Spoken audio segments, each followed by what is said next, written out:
Hello guys, this is Shranit. You are watching The Gadget Guy. So I wanted to make a video on the phone which is in talks now. The market is trending about. That is the new Redmi Note 4. The phone comes with 5.5-inch display which is Full HD, but it is IFS or LCD screen.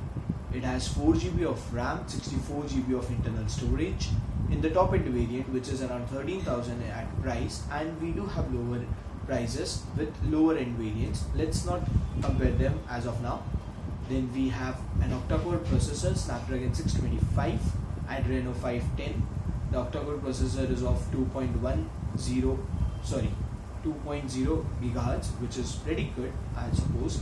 It checks all the sensors, the proximity sensor, the accelerometer sensor, the gyroscope, the light ambient sensor, fingerprint sensor. It also comes with an IR blaster. The phone's body is unimetal body made of aluminium, which is very good and sturdy. The design has been followed basically from the Mi Max. It's not like the regular Note 3, so it's quite better.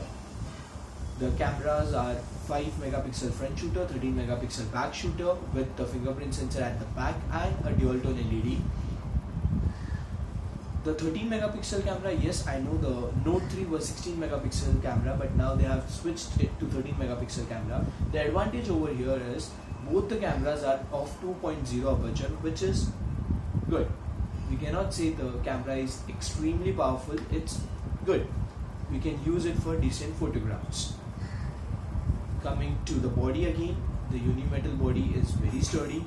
It does not give the old feeling like Redmi Note 3, it gives us something new. Plus the 2.5D glass over the top is very good. It gives smooth edges and not like the old ones. So I wanted to give my honest opinion on this phone, so I made a list of advantages and disadvantages. Let me just have a look over them. Yeah, coming to the advantages, the 4GB RAM is massive.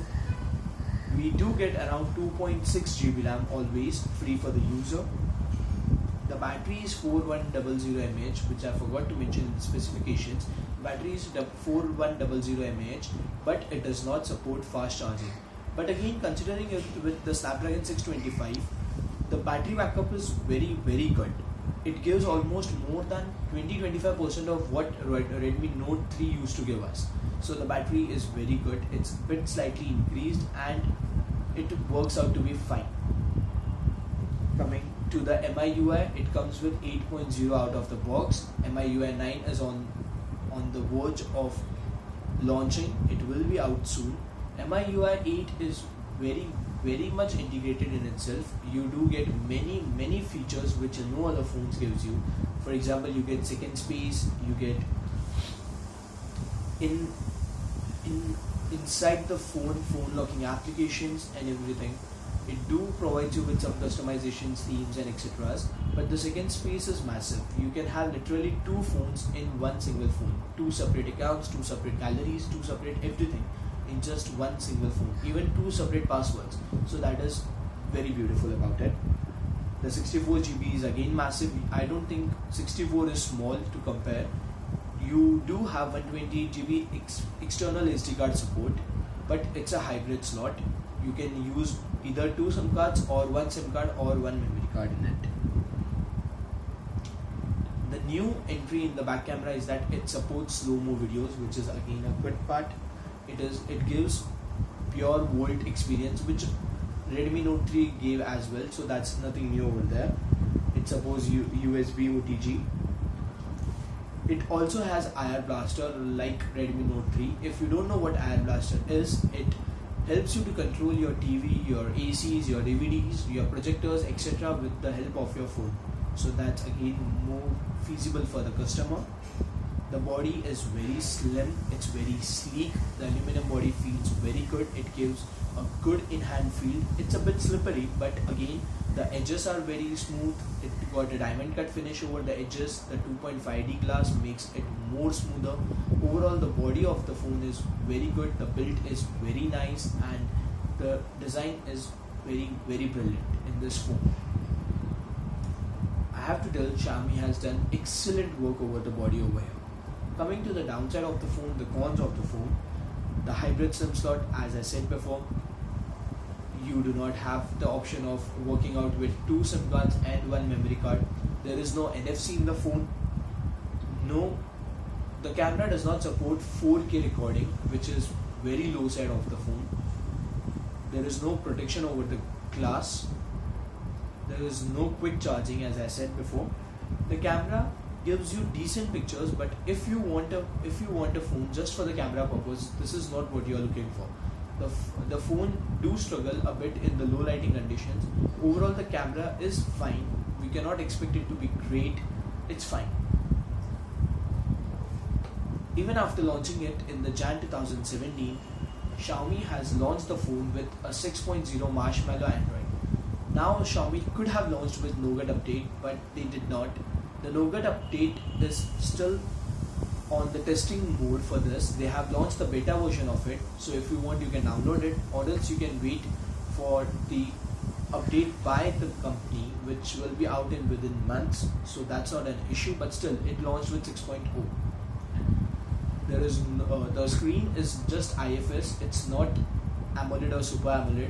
It does give you Full HD, but still it's not AMOLED. MIUI, since MIUI do have some positive points, it also comes with a negative that it's a bit heavy on the phone. That doesn't mean your phone will lag or something. It's just it eats up a bit more RAM compared to the other UIs. The speaker quality is not good at all. I mean, if you are in the same room, you would be easily audible to the phone, but if you are in separate room, you would get no idea about your phone ringing or the music playing or etc. The speaker quality is not that good. Again, the 3.5mm headphone jack is very good. They have increased the quality of the music from the Redmi Note 3, which is a positive side, but the speaker is not so good. They have shifted the speaker from the backside of the phone to the side where we connect our charger, that is the bottom side of the phone. But still the quality is not so good. The video recording, we did try to record some videos with the phone. The audio quality of the video is not so good. I said something in the video and that came out to be a bit of robotic tone. So the audio quality and overall the video quality is not so good. If you use it for blogging or video blogging or something else, and from the front camera it won't satisfy your needs, I would prefer not to go for this. The other manufacturers do have better camera phones in the same range, but performance wise the phone is fabulous. There are no gaming issues, there are no heating issues in the phone, which is another positive side for the phone. It runs exceptionally well. We could play all the games in the high performance settings with very good usage. You won't face any problem, you won't face any lags or something, but with the camera we would recommend the phone lags a bit. So coming to MI as a brand, if you have never used a Xiaomi phone before, let me tell you, Xiaomi phones, I would rate them personally on the basis of their old phones or the features they have used or the specs they have used. I would rate the company at 8.6 out of 10, which is very good compared to other companies. Coming to the perception in the market, well, Xiaomi has launched just now, but still the market is ready to accept Xiaomi phones. They are ready to, tomorrow if you want to sell out your phone, you would get a good value for it. It's almost 8 on 10, not as good as Samsung. Samsung gets 10 on 10 because the market is readily acceptable for Samsung, but still 8 on 10 is not bad for a company which has just launched. But you will face some problems at the service end of the company. I would rate the service at just 6 on 10, not that good. The service centers are not that good. The service providers are also not that good. They don't have the deep knowledge of the phone themselves. Coming to the phone, I would like to rate the display as 8 on 10, the software as 8 on 10, performance 8 on 10, battery 9 on 10, camera 7 on 10, as the camera is the only part which downgrades the phone's value, and value for money I would again say it's 9 on 10. My overall review comparing with the services, the problems and the cameras, I would rate this phone as 7.8 out of 10. I guess that's my best part. But in my verdict, if you want a phone which performs very good, which gives you good storage, which you can use for a long run and then sell out for a good value, I would recommend this phone at the price of just 13,000 in India. Another problem which I faced, that is why I put it as 7.8, is because of the flash sale. I don't know why Xiaomi is doing it. Xiaomi did a good revenue after selling out Redmi Note 3, so they could have done a proper sale of Redmi Note 4, which they are not doing. So let's not talk about that, but still I would recommend this phone at 13,000 rupees, which is very good. Performance is good, specs are good, quality is good. The only problem which you can face is about the camera, but the camera can give a decent images. You can expect something great out of it, but you can get decent images. Thanks for watching. Thank you. If my video has helped you out, please do like, subscribe or comment, and please do share the video. Thanks a lot. Goodbye.